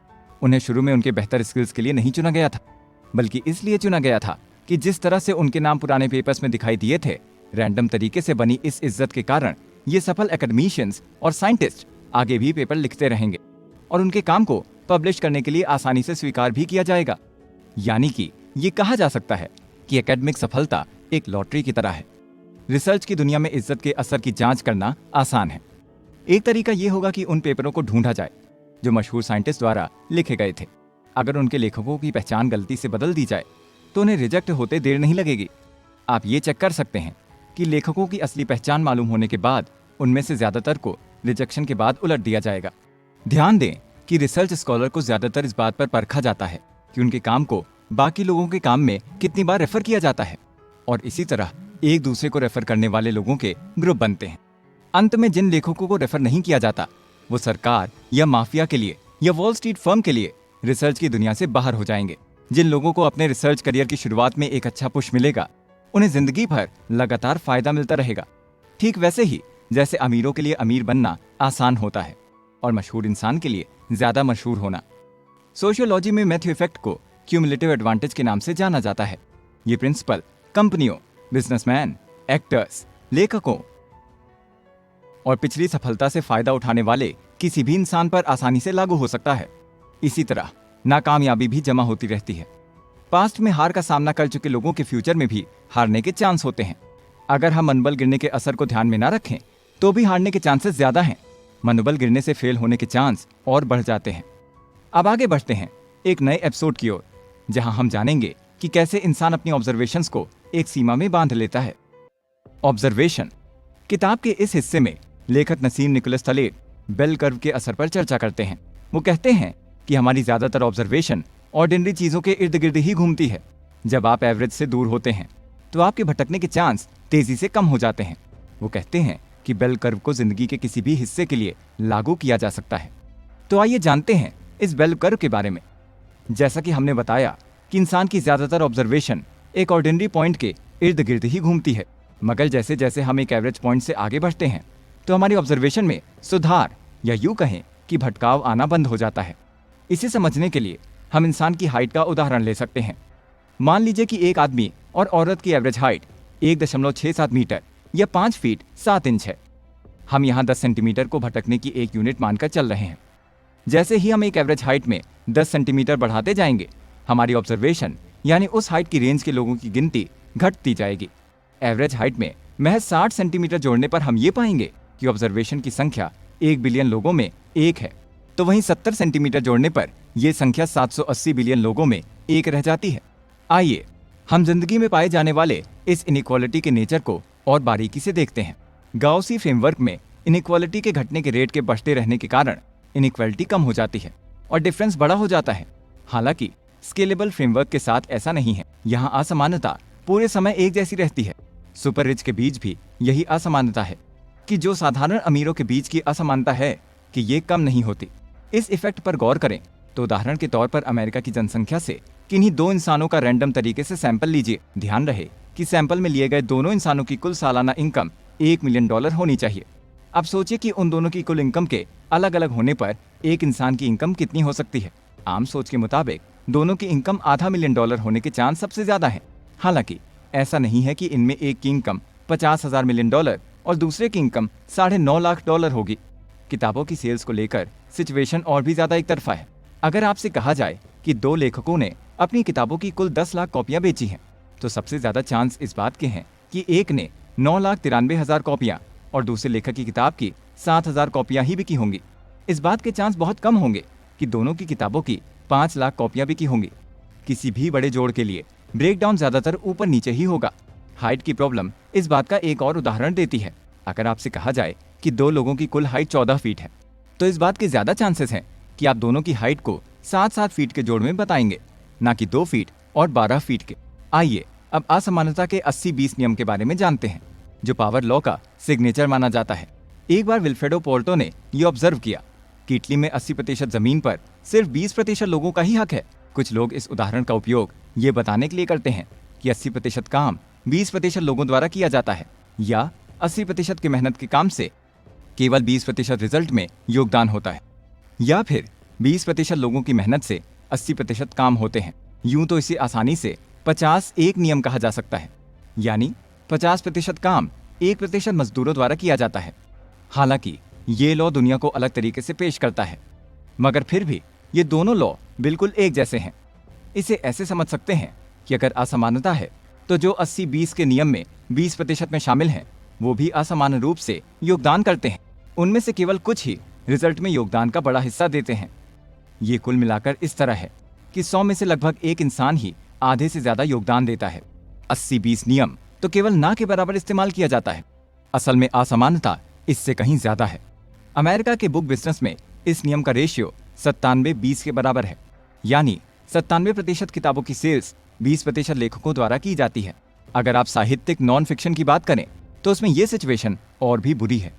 इस कैटेगरी में 8000 के करीब की 20 किताबों की सेल्स आधी सेल्स का नमूना दिखाती हैं। कुछ सिचुएशन में आपके लिए 80-20 लॉ काम का साबित हो सकता है। यह आपको बहुत अनुमानित और ट्रैक्टेबल गुणों के साथ एकदम स्पष्ट फैसले लेने के लायक बनाता है। इसमें आप पहले से ही ये पहचान सकते हैं कि बढ़िया 20% कहाँ है। इन सिचुएशन को कंट्रोल करना बहुत आसान है। उदाहरण के लिए जर्नलिस्ट मैल्कम ग्लैडवेल ने द न्यू यॉर्कर में एक आर्टिकल लिखा था कि कैदियों के साथ गलत व्यवहार बहुत कम संख्या में मौजूद शातिर गार्डों के कारण होता है। उन गार्डों को अलग हटा दें तो कैदी के साथ गलत व्यवहार की दर कम हो जाती है। इस एपिसोड का अंत करते हैं। जिंदगी का पैटर्न। नसीम निकोलस तलीब कहते हैं कि ट्रायंगल, स्क्वायर, रेक्टेंगल जैसी जियोमेट्रिकल शेप्स जिन्होंने हम में से कई लोगों को क्लास में सुलाया है, वो केवल सुंदर और साफ शेप्स हो सकती हैं, मगर वो हमारे नेचर की तुलना में आर्किटेक्ट, डिजाइन कलाकारों, मॉडर्न इंफ्रास्ट्रक्चर और स्कूल टीचर्स के मन में ज्यादा हैं। आप देखेंगे कि पहाड़ ट्रायंगल या पिरामिड नहीं है, पेड़ कोई सर्कल नहीं है, और एक सीधी लाइन कहीं भी देखने को नहीं मिलती। हम ऐसा कह सकते हैं कि नेचर ने हाई स्कूल ज्योमेट्री कोर्स में हिस्सा नहीं लिया, या फिर स्कूल में यूक्लिड की किताबें नहीं पढ़ी। नेचर की ज्योमेट्री भले ही क्लासरूम से अलग हो, लेकिन उसका अपना एक ऐसा लॉजिक है जो समझने में भी आसान है। जब इस क्लासरूम में पढ़ी गई किताबों के बारे में सोचते हैं तो वो चाहे ईंट बनाने वाला हो या नेचुरल फिलोसोफर, कोई भी इस तरह की कंडीशनिंग के बंधन से आसानी से नहीं बच सकता। गैलीलियो ने भी एक बार कहा था कि नेचर की किताब हमारी आंखों के सामने हमेशा खुली रहती है और उसकी मदद से हम फिलॉसफी समझ सकते हैं, मगर हम इसे तब तक नहीं पढ़ सकते जब तक कि हम पहले उस भाषा और कैरेक्टर को सीख नहीं लेते जिनमें इसे लिखा गया है। ये मैथमेटिकल भाषा में लिखा गया है, और स्क्वायर, ट्रायंगल, सर्कल और बाकी ज्योमेट्रिकल शेप्स नेचर के कैरेक्टर हैं। लेखक कहते हैं कि गैलीलियो भी खुलकर नेचर को नहीं देख पा रहे थे। उन्हें पता होना चाहिए था कि नेचर ने ट्रायंगल आसानी से नहीं मिलते। नेचर की ज्योमेट्री नेचर जितनी साफ नहीं होती। वहीं यूक्लिड की ज्योमेट्री को किसी ने नेचर में देखा भी नहीं है। लेखक बताते हैं कि फ्रैक्टल शब्द मैंडेलब्रॉट ने दिया था, जिसे लैटिन में किसी रफ और टूटी हुई ज्योमेट्री का जिक्र करने के लिए बनाया गया था। ये शब्द फ्रैक्चर से मिलता जुलता भी है। असल में फ्रैक्टलनेस अलग अलग पैमानों पर ज्योमेट्रिकल पैटर्न को नेचर में दोहराती है, जो खुद के छोटे छोटे हिस्सों को अलग अलग रूप में जाहिर करती है। ये छोटे हिस्से कुछ हद तक बड़े हिस्सों से मिलते जुलते होते हैं, जैसे कि पत्तियों में नसें शाखाओं की तरह दिखती हैं, शाखाएं पेड़ों की तरह दिखती हैं, और चट्टानें छोटे पहाड़ों की तरह दिखती हैं। जब भी कोई चीज अपना आकार बदलती है तो उसकी क्वालिटी में कोई बदलाव नहीं होता। यदि आप एक हवाई जहाज से ब्रिटेन के बीचों बीच देखते हैं तो ये वैसा ही दिखता है जैसा आप इसे एक मैग्नीफाइंग ग्लास से देखते हैं। यानी हम कह सकते हैं कि जो पास्ट में हो चुका है उसके फ्यूचर में भी होने के चांसेस हैं। इस तरह से हम उन घटनाओं के लिए तैयार हो सकते हैं जो कभी भी रैंडम तरीके से घट सकती हैं, या फिर यूं कहें कि हम इस तरह से ब्लैक स्वॉन के लिए तैयार हो सकते हैं। लेखक बताते हैं कि एक बार वो एक गलीचा देख रहे थे। जब उन्होंने इस गलीचे को माइक्रोस्कोप की मदद से देखा तो उन्होंने ये बहुत ऊबड़ खाबड़ इलाका देखा। जब उन्होंने इसे मैग्नीफाइंग ग्लास की मदद से देखा तो उन्हें ये थोड़ा चिकना दिखाई दिया, मगर ये अभी भी खुरदुरा ही था। जब उन्होंने इसे खड़े होकर देखा तो ये लगभग कागज की शीट की तरह चिकना दिखाई दे रहा था। ऐसा लॉ ऑफ लार्ज नंबर्स की वजह से हो रहा था, क्योंकि जब नसीम इस गलीचे को खड़े होकर देख रहे थे तो उसमें मौजूद ढेरों उतार चढ़ाव का जोड़ उसे चिकना बना रहा था। इसी वजह से कप में रखी कॉफी भी ढेरों खुरदुरे पार्टिकल के बावजूद गिरती नहीं है, बल्कि ये सब मिलकर इसे चिकना बना देते हैं। मान लीजिए कि आप किसी पहाड़ पर चढ़ाई कर रहे हैं। आप पहाड़ चढ़ते हुए जमीन की सतह से कितना भी ऊपर चले जाएं, वो खुरदुरा और नुकीला ही रहेगा। ये बात 30,000 फीट की ऊंचाई पर भी लागू रहती है। जब आप एल्प्स पहाड़ों के ऊपर चढ़ रहे होते हैं तब भी आपको छोटे छोटे पहाड़ों की जगह पर नुकीले पहाड़ दिखाई देंगे, यानी कुछ सतहें बाकी आम सतहों की तरह नहीं होती। रिजोल्यूशन बदलने से वो ज्यादा चिकनी नहीं होती। लेखक कहते हैं कि फ्रैक्टल ज्योमेट्री का अमीर लोगों के बीच बंटवारे, शहरों के आकार, फाइनेंशियल मार्केट में रिटर्न, युद्ध में घायलों या मरने वालों की संख्या या ग्रहों के आकार से भी उतना ही लेना देना है जितना बाकी चीजों से है।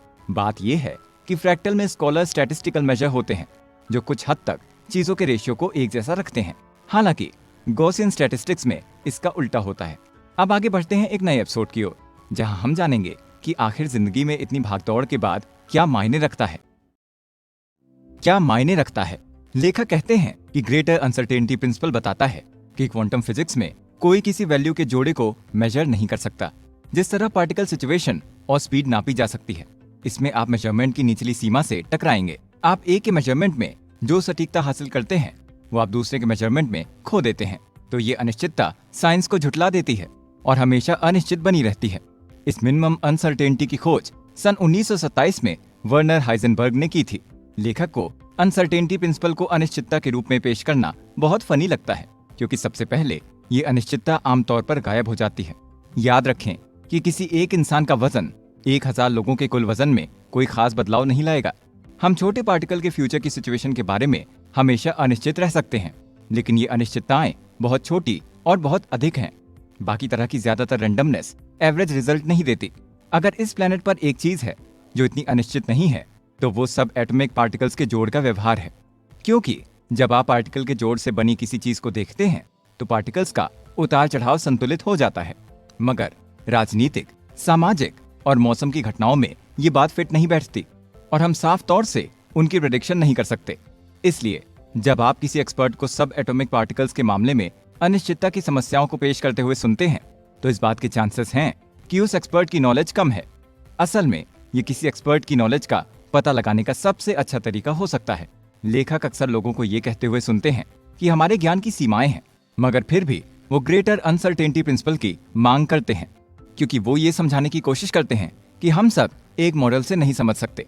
लेखक एक बात का जिक्र करते हुए बताते हैं कि वो अगस्त 2006 में न्यूयॉर्क में बैठे थे। वो वहां से लेबनान के अपने गांव एमियन जाने की कोशिश कर रहे थे, मगर इजराइल और शिया मिलिशिया हिजबुल्लाह के बीच लड़ाई की वजह से बेरूत का हवाई अड्डा बंद था। यहाँ तक कि कोई पब्लिश्ड एयरलाइन शेड्यूल भी नहीं थी जो उन्हें इन्फॉर्म कर सके कि ये युद्ध कब समाप्त होगा। वहीं ये भी नहीं कहा जा सकता था कि ये युद्ध खत्म होगा भी कि नहीं। लेखक इस सिचुएशन में ये भी पता नहीं लगा सकते थे कि उनका घर खड़ा होगा या नहीं। उन्हें ये भी डर था कि कहीं एमियन ही नक्शे से न मिट गया हो।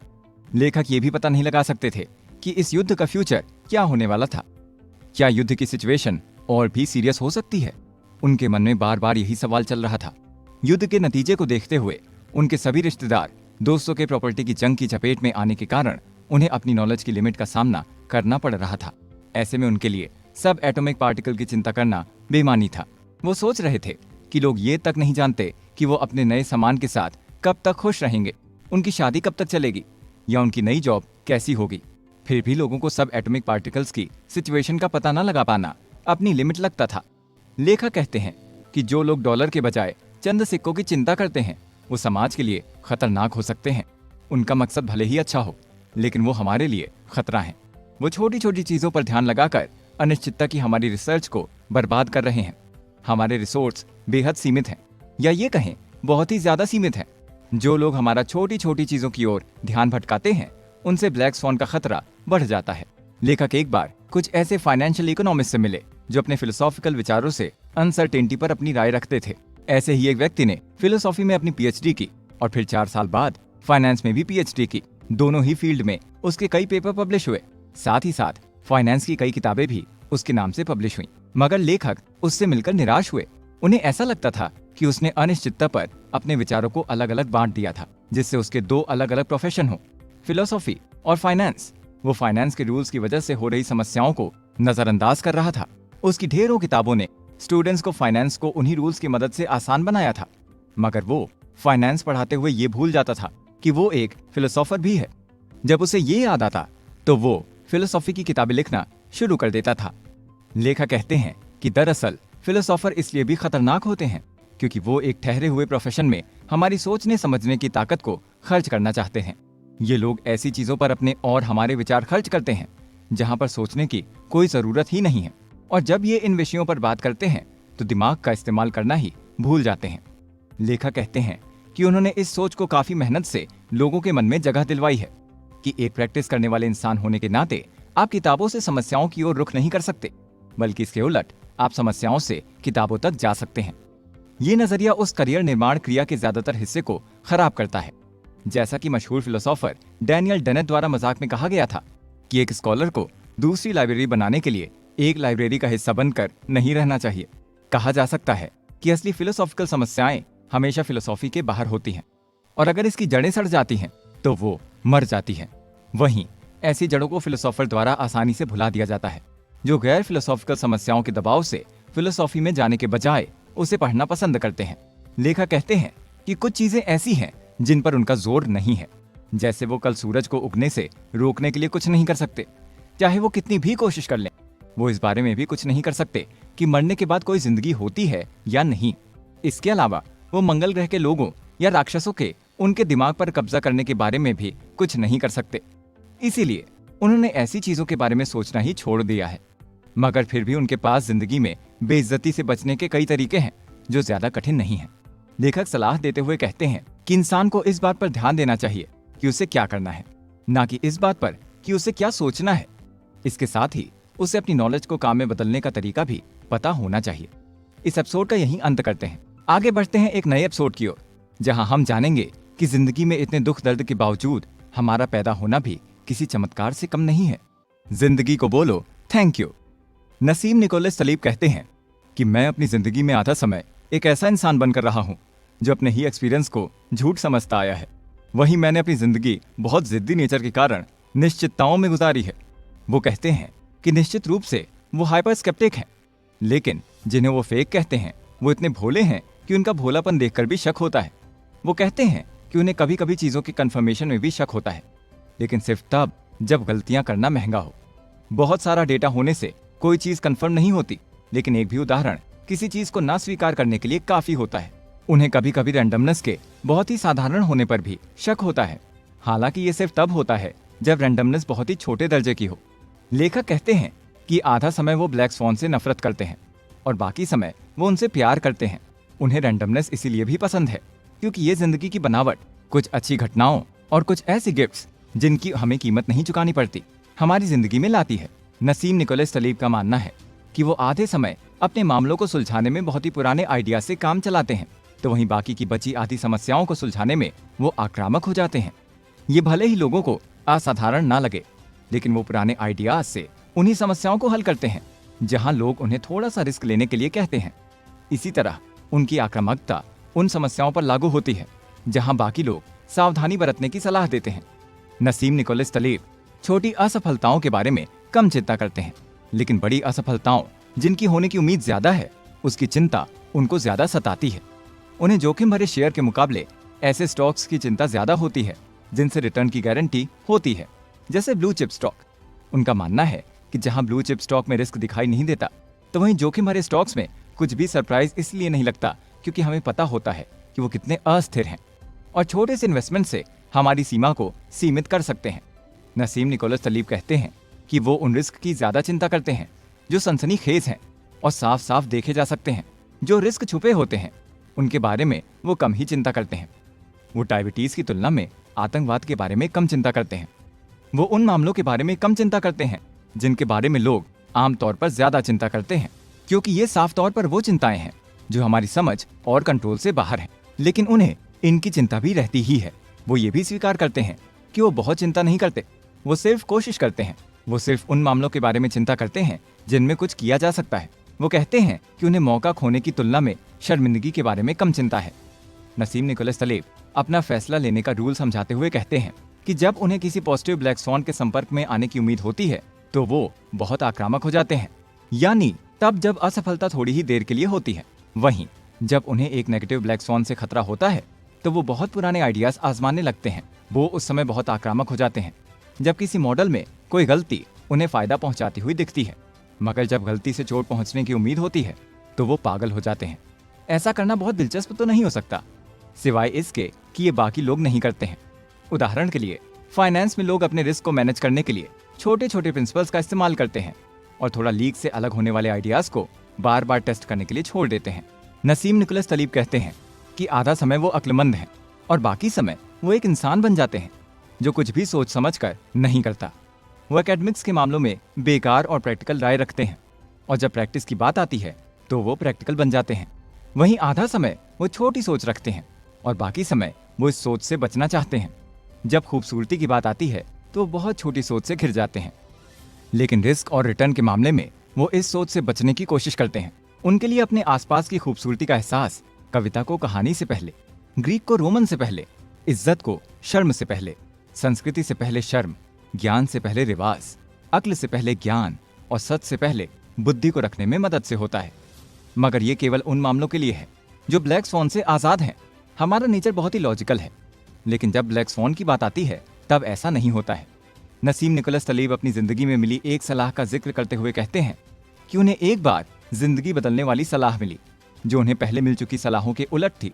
ये उन्हें जिंदगी में असल में लाई जाने वाली अक्ल और एक्सपीरियंस के रूप में बढ़िया लगी। पेरिस में लेखक के साथी और नॉवेलिस्ट जीन ओलिविया टेडेस्को ने एक बार उन्हें मेट्रो पकड़ने के लिए दौड़ने से रोका और कहा कि मैं ट्रेनों के लिए नहीं दौड़ता, अपनी किस्मत को आजमाओ। मैंने खुद को शेड्यूल पर बने रहने के लिए दौड़ने का विरोध करना सिखाया है। ये सलाह बहुत मामूली लग सकती है, लेकिन ये सलाह लेखक के दिमाग में एक गहरी छाप छोड़ गई।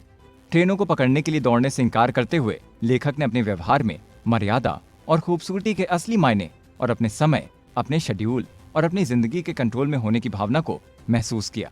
ट्रेन का छूटना तभी दर्दनाक होता है जब आप उसके पीछे भागते हैं। इसी तरह जब आपकी सफलता का विचार दूसरों की उस सोच से मेल नहीं खाता जिसकी वो आपसे उम्मीद करते हैं, तब भी दर्द होता है जब आप भी यही चाहते हैं।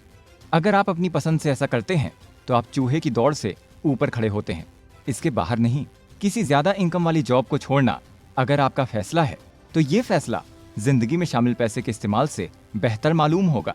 अगर आप अपनी कसौटी खुद तय करते हैं तो आप अपनी जिंदगी पर कई ज्यादा कंट्रोल रखते हैं। नेचर ने भी हमें कुछ डिफेंस मैकेनिज्म दिए हैं, जैसा कि इस किताब की कहानी में लिखा है कि हमारे अंदर ये सोचने समझने की काबिलियत है कि हम जिन अंगूरों तक नहीं पहुंच सकते उन्हें खट्टे मानते हैं। मगर एक आक्रामक रूप से अंगूर को ठुकराने का नजरिया और भी ज्यादा फायदेमंद है। आप जिंदगी में आक्रामक हों और अगर आप में हिम्मत हो तो इस्तीफा देने वाले बने। जिस खेल में आपने खुद को खड़ा किया है उसमें हारना ज्यादा कठिन है। ब्लैक स्वॉन के मामले में इसका मतलब है कि आप असंभव के संपर्क में तभी आते हैं जब आप इसे अपने कंट्रोल में रखते हैं। जब आप जो कर रहे हैं उस पर हमेशा कंट्रोल कर सकते हैं तो आप इसे अपना अंत बनाइए। नसीम निकोलस तलीब कभी कभी इस बात से हैरान हो जाते हैं कि लोग खराब खाने, कोल्ड कॉफी या दूसरों के सामने हुई बेइज्जती से अपना दिन खराब कर लेते हैं या गुस्सा करते हैं। हम ये भूल जाते हैं कि जिंदा रहना भी किसी किस्मत से कम नहीं है। जीने का मौका भी हर किसी को नहीं मिलता। मान लीजिए कि एक प्लेनेट एक साइड में धूल का पार्टिकल है, वहीं वो प्लेनेट उस पार्टिकल से अरबों गुना बड़ा है। धूल का ये पार्टिकल आपके जन्म के पक्ष के चांस को दिखाता है, वहीं बड़ा प्लेनेट आपके पैदा ना होने के चांस के बराबर है। तो आप जान चुके हैं कि आपको ये जिंदगी बड़ी ही मुश्किल से मिली है, इसलिए छोटी छोटी बातों पर रोना बंद करें। उस इंसान की तरह मत बनिए जिसे गिफ्ट के रूप में एक महल मिला है और उसे बाथरूम में लगी फफूंदी के बारे में चिंता है। याद रखिए कि आप एक ब्लैक स्वॉन हैं। इस चर्चा को यहीं खत्म करते हैं और आगे बढ़ते हैं एक नए एपिसोड की ओर, जहां हम नेचर से मिलने वाली सीखों पर चर्चा करेंगे। नेचर से सीखें। लेखक नसीम निकोलस तलीब किताब के इस आखिरी हिस्से में बताते हैं कि इंसान को नेचर से सीखना चाहिए। नेचर से जो पहली चीज सीखी जा सकती है वो ये है कि नेचर को एक्स्ट्रा चीज पसंद है। अगर हम अपने शरीर की ओर देखें तो हम ये पाएंगे कि हमारे पास 2 आंखें, 2 किडनी और 2 लंग्स हैं। ये चीजें जरूरत से ज्यादा मात्रा में हमारे पास मौजूद हैं। हम सभी इनके एक एक होने से भी काम चला सकते हैं। कोई भी इकोनॉमिस्ट इस विचार से सहमत नहीं होगा कि किसी भी एक्स्ट्रा चीज को मेंटेन करने का खर्चा किया जाए, लेकिन नेचर इसके उलट काम करती है। नेचर से दूसरी बात यह भी सीखी जा सकती है कि नेचर को कोई भी बड़ी चीज पसंद नहीं है। ऐसा इसलिए है क्योंकि किसी भी बड़ी चीज के खत्म होने के बाद उसके आसपास के माहौल पर खराब असर पड़ता है। वहीं जबकि अगर कोई छोटी चीज खत्म होती है तो उस जैसी हजारों छोटी छोटी चीजें उसके माहौल को जिंदा रखती हैं। इंसान बड़ी चीजें या बड़ी मात्रा में चीजें बनाना पसंद करता है क्योंकि ऐसा करके वो पैसा बचा सकता है। इसके साथ ही नेचर से ये भी सीखा जा सकता है कि दुनिया में कनेक्टिविटी और ग्लोबलाइजेशन बढ़ने से एक ही इंसान का दबदबा बढ़ जाता है। लेखक बताते हैं कि नेचर के साथ छेड़छाड़ करने से हम जिंदगी के कई पहलुओं में बहुत ही नाजुक पड़ जाते हैं। इसका उदाहरण ये है कि जिस तरह से जंगल की छोटी छोटी आगों को बुझाने से जंगल में बड़ी आग लगने का खतरा बढ़ जाता है, उसी तरह शरीर को एंटीबायोटिक देते रहने से शरीर की बड़ी बीमारियों से लड़ने की ताकत घट जाती है। ये इतनी घट जाती है कि शरीर में बड़े बड़े इन्फेक्शंस घर कर जाते हैं। ऐसा होने पर उन पर एंटीबायोटिक भी असर करना छोड़ देती है। इसके साथ ही किसी को जरूरत से ज्यादा बड़ा बनाना इसे खतरे की ओर ले जाता है। ऐसा कहा जा सकता है कि किसी चीज को बड़ा बनाने से उसके ब्लैक स्वॉन का खतरा बढ़ जाता है। साल 2008 में दुनिया में आई मंदी भी इसी का एक उदाहरण है। हालांकि कुछ चीजें इसके उलट काम करती हैं, जैसे लंबी लंबी वॉक करना शरीर को दौड़ने से भी ज्यादा फायदा पहुंचाता है। इसके अलावा लेखक जिंदगी की अनिश्चितताओं और ब्लैक स्वॉन से जुड़ी हुई 19 सलाहें या उनके जीवन के प्रिंसिपल्स भी बताते हैं। उनका पहला प्रिंसिपल है कि जो नाजुक है वो जल्दी टूटना चाहिए, शायद तभी जब वो छोटा हो, यानी कि फेल होने से किसी को डरना नहीं चाहिए, या यूं कहें कि किसी भी चीज को इतना बड़ा नहीं बनाना चाहिए कि उसके फेल होने से आपको डर लगने लगे। फाइनेंशियल प्लानिंग में ये प्रिंसिपल उन लोगों की मदद करता है जिनके पास छिपा हुआ रिस्क ज्यादा होता है, यानी उनका ज्यादातर पैसा कम रिस्क में इन्वेस्ट होता है। उनका दूसरा प्रिंसिपल है कि घाटे का कोई सोशलाइजेशन नहीं होना चाहिए और मुनाफे का प्राइवेटाइजेशन भी नहीं होना चाहिए। इसका मतलब है कि जो कुछ भी सरकार द्वारा छोड़े जाने के लायक है उसे देश की सरकार को संभालना चाहिए। वहीं जिससे छोड़ा जाना जरूरी नहीं है उसे फ्री, कम और जोखिम उठाने वाला बना देना चाहिए। हम पहले भी खुद को कैपिटलिज्म और समाजवाद के सबसे बुरे दौर में देख चुके हैं। फ्रांस में सन 1980 के दशक में समाजवादियों ने बैंकों पर अधिकार कर लिया था। अमेरिका में सन 2000 के दशक में बैंकों ने सरकार को संभाला। नसीम निकोलस तलेब अपना तीसरा प्रिंसिपल बताते हैं कि जो लोग अपनी आंखों पर पट्टी बांधकर स्कूल बस चलाते हैं और उससे टक्कर मारते हैं, उन्हें कभी भी नई स्कूल बस नहीं दी जानी चाहिए। वहीं यूनिवर्सिटी, रेगुलेटरी अथॉरिटी, सरकारी अफसर और इकोनॉमिस्ट के कई सारे ऑर्गेनाइजेशन ने साल 2008 में सिस्टम के फेल होने के साथ ही अपनी इज्जत भी खो दी। हमें इससे बाहर निकलने की उनकी काबिलियत पर भरोसा करना गैर जिम्मेदाराना और बेवकूफ़ी भरा लगा। इसके साथ ही रिस्क एक्सपर्ट की सलाह सुनना भी इसी तरह का रवैया था। बिजनेस स्कूल, एकेडमिक अब भी अपने उसी सिलेबस को बढ़ावा दे रहे हैं जो हमारे सिस्टम को फेल करवा चुका है। तलीब का चौथा प्रिंसिपल है कि इंसेंटिव या बोनस देने वाले किसी भी ऑर्गेनाइजेशन को आपके फाइनेंशियल रिस्क को ना मैनेज करने दें। इसका मतलब है कि इस बात के पूरे चांसेस हैं कि ऐसा इंसान आपके इन्वेस्टमेंट से प्रॉफिट दिखाकर ऐसा करने की कोशिश करेगा। याद रखें, बोनस में छिपा हुआ रिस्क शामिल नहीं होता। जब आपको कोई बोनस दे रहा हो तो इसका खामियाजा भी आप ही भुगतेंगे। कैपिटलिज्म में जितना फायदा होता है उतना ही नुकसान भी उठाना पड़ता है। लेखक अपना पांचवा प्रिंसिपल बताते हुए कहते हैं कि सादगी के साथ जटिलता की भरपाई करें, यानी ग्लोबलाइजेशन और कॉम्प्लेक्स फाइनेंशियल सिस्टम नेटवर्क ने लोगों की आर्थिक जिंदगियों पर बहुत गहरा असर डाला है। इससे निपटने के लिए फाइनेंस कंपनियों को साधारण इन्वेस्टमेंट तरीके आजमाने चाहिए। इसके साथ ही सिस्टम में लोन रखने से आप गलतियां करने के लायक नहीं रह जाते हैं। तलीब अगला प्रिंसिपल बताते हैं कि बच्चों को डायनामाइट की छड़ी ना दें, भले ही उस पर वार्निंग क्यों ना लिखी हो। इसका मतलब बताते हुए लेखक कहते हैं कि कॉम्प्लेक्स फाइनेंशियल प्रोडक्ट्स को बैन करना जरूरी है, क्योंकि कोई भी उन्हें समझ नहीं पाता है। कुछ लोग ही इसे समझने की काबिलियत रखते हैं। हमें अपने लोगों को हेजिंग प्रोडक्ट बेचने वाले बैंकरों से और इकोनॉमिक्स थ्योरीज को सुनने वाली रेगुलेटरी अथॉरिटी से बचाने की जरूरत है। नसीम निकोलस तलेब अपना सातवां प्रिंसिपल बताते हैं कि सिर्फ कैपिटल स्कीम को ही कॉन्फिडेंस पर डिपेंड रहना चाहिए। सरकारों को कभी भी कॉन्फिडेंस लौटाने की जरूरत नहीं होनी चाहिए। इसका मतलब समझाते हुए तलीब कहते हैं कि कैपिटल स्कीम, जो कि बर्नार्ड मैडॉफ द्वारा बनाई गई सबसे मशहूर स्कीम है, उसमें एक इंसान के इन्वेस्टमेंट से बाहर निकलने की कोशिश कर रहे मौजूदा इन्वेस्टर्स को चुकाने के लिए एक नए इन्वेस्टर से उधार लेना पड़ता है। ऐसे कॉम्प्लेक्स सिस्टम ही सोशल मीडिया या किसी और दूसरे प्लेटफॉर्म पर अफवाहों को जन्म देते हैं। सरकार इन अफवाहों को नहीं रोक सकती, इसीलिए हमें इन अफवाहों को दूर करने के लिए कैपिटल स्कीम में खड़े रहने की सिचुएशन में होना चाहिए। तलीब अपना आठवां नियम बताते हैं कि अगर किसी नशे करने वाले इंसान को नशे से बाहर निकलने का दर्द हो तो उसे ज्यादा नशीले आइटम ना दें। इसका मतलब है कि ज्यादा लीवरेज की समस्याओं को ठीक करने के लिए लीवरेज का इस्तेमाल करना होम्योपैथी नहीं है। ये एक तरह से खुद से झूठ बोलने जैसा है। लोन का संकट कोई टेम्परेरी समस्या नहीं है, ये एक स्ट्रक्चर से जुड़ी समस्या है। लेखक अपना 9वां प्रिंसिपल बताते हैं कि लोगों को पैसा जमा करने के लिए फाइनेंशियल एसेट्स पर डिपेंड नहीं रहना चाहिए और ना ही अपने रिटायरमेंट के लिए एक्सपर्ट एडवाइस पर भरोसा करना चाहिए। इसका मतलब बताते हुए तलीब कहते हैं कि लोगों को अपना आर्थिक जीवन फाइनेंशियल मार्केट से बाहर रखने की कोशिश करनी चाहिए। वहीं हमें मार्केट को पैसे बढ़ाने वाले गोदामों के रूप में इस्तेमाल करना नहीं सीखना चाहिए। एक्सपर्ट की राय के बावजूद मार्केट निश्चितताओं को बरकरार नहीं रख पाता है, जिनकी जरूरत आम लोगों को हो सकती है। लोगों को इन्वेस्टमेंट सिर्फ अपने मनोरंजन के लिए करना चाहिए। इसके साथ ही लोगों को अपने खुद के बिजनेस जिसे वो कंट्रोल कर सकें उसकी ही चिंता करनी चाहिए, ना कि अपने इन्वेस्टमेंट की चिंता करनी चाहिए जिसे लोग कंट्रोल नहीं कर सकते। तलीब अपना 10वां प्रिंसिपल बताते हैं कि टूटे हुए अंडों से ऑमलेट बना लेना चाहिए।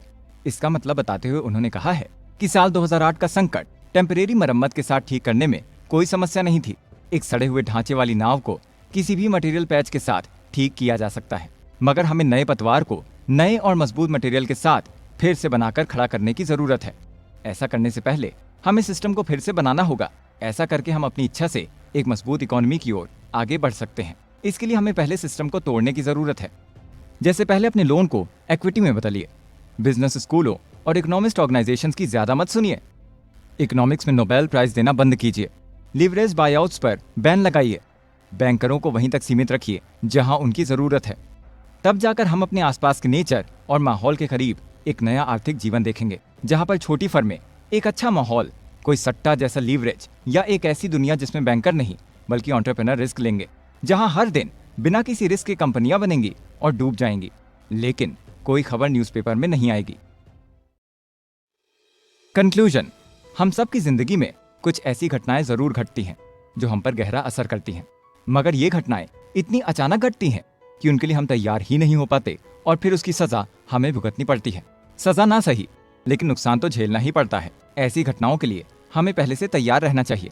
नसीम निकोलस तलीब की किताब द ब्लैक स्वॉन ने हमें ऐसी ही सिचुएशन के लिए तैयार करने में मदद की है। चाहे ऐसी घटनाएं हो जिनके घटने की उम्मीद हो ना हो, या फिर जिंदगी के अलग मोड़ पर आने वाली अनिश्चितता या फिर रैंडमनेस, जिंदगी के कई सारे फेस हमारे सफर को रोचक तो बनाते हैं, लेकिन उन्हें झेलते हुए हम जो नुकसान कर बैठते हैं उसका कोई मोल नहीं है। इस किताब की चर्चा में हमने इन्हीं पहलुओं पर नजर डालकर खुद को और आपको तैयार करने की कोशिश की है। इसके अलावा समाज का असमान ढांचा भी हमारी जिंदगी की असमानताओं के बारे में बहुत कुछ कहता है। ये असमानता सिर्फ गरीबों और अमीरों के बीच ही मौजूद नहीं है, बल्कि समाज के हर हिस्से में इसने पैर जमा लिए हैं। इसका सबसे ज्यादा असर ऐसे प्रोफेशन में देखने को मिला है जहां इंसान आम लोगों के जैसे रोज रोज मेहनत नहीं करता। इसके अलावा हमने नेचर से मिलने वाली सीखों पर भी चर्चा की है। हमने जाना कि किस तरह नेचर हमें अपनी छोटी छोटी चीजों के जरिए बहुत कुछ सिखाती है, जिसे अगर हम अपनी जिंदगी में अमल में ले आएं तो हमारी जिंदगी बहुत ही आसान और बेहतर हो सकती है। इसके साथ ही इकोनॉमी की अनिश्चितताओं को भी हमने इस किताब की चर्चा में शामिल किया है, जहां हम लेखक के कई नियमों से रूबरू हुए जिनसे इकोनॉमी के साथ आम इंसान की फाइनेंशियल सिचुएशन में भी सुधार लाया जा सकता है। वीडियो को अंत तक देखने के लिए बहुत बहुत धन्यवाद। अपना बहुमूल्य फीडबैक कमेंट बॉक्स में जरूर शेयर करें।